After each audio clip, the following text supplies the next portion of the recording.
Здравейте!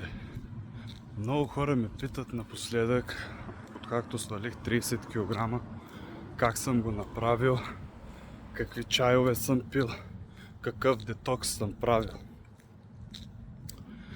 Истината е много по-проста и много по-скучна.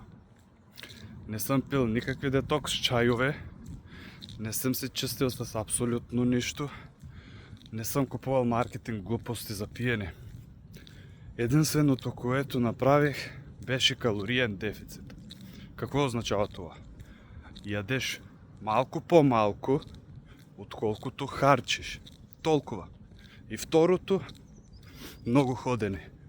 Не фитнес маратон, не зверски тренировки, просто движение всеки ден. Няма тайна, няма хак, няма и чай.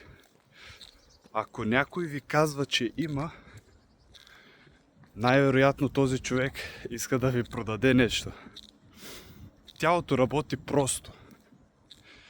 По-малко калорин, плюс повече движение е равно на резултат. Всичко друго е просто шум.